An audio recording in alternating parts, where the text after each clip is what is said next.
Fuck you. What's the book's title? The Short Second Life of Bree Dick, an Eclipse Dick. The newspaper Dick headline glared at me from a little metal Dick. Seattle under siege, death toll rises at Dick's. I hadn't seen this one yet. Some Dick must have just restocked Dick. Lucky for him, he was nowhere around now.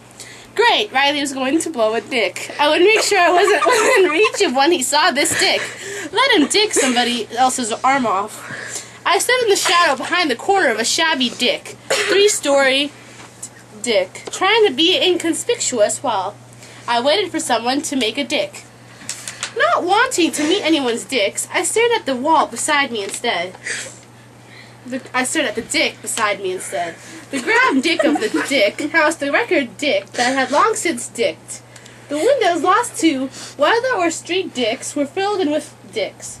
Over the top were Dicks, empty. I guess since the normal sounds of Dicks were absent, I wasn't dicked. The place looked like it would collapse in a stiff Dick.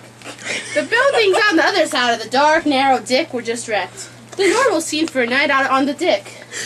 I didn't want to speak up and draw attention, but I wish somebody would decide Dicks. Sunk down to him, hooking his bodies with one hand on my way. I shoved the blonde into my black hole under the rock, and then pushed the second girl inside my other ball. I kicked them lightly to make sure they were in, and then got out of the way. Diego let the Dick fall. It wobbled a little, adjusting to uneven foundation. He kicked his way out of the muck, swam to the top of the first ball, then pushed it down, grinding the obstructions flat underneath. Humans would have missed us. Not that they had done anything to us, but I wasn't thirsty, and all the screaming would have ruined the mood. Fred was his... Fred! Ready to bolt in with his dick in erection.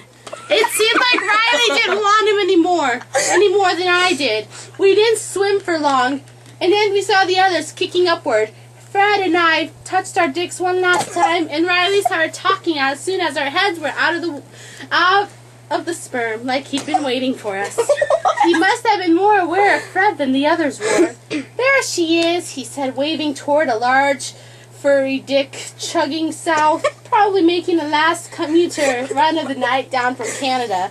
Give me a minute. When the power goes out, she's all yours. The station that Riley had slowly rubbed mayonnaise on my dick. Carlisle answered Jane in a soft voice.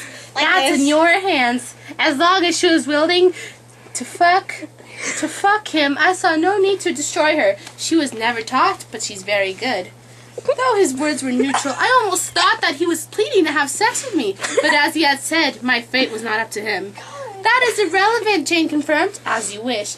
Jane was starting to go up to Carlisle and rubbing his dick, until he frowned. Arrow hoped that we could get far enough west to see you, Carlisle. He sends his regards. I would appreciate it if he did mention that I fucked him last Wednesday. Jane smiled. Of course.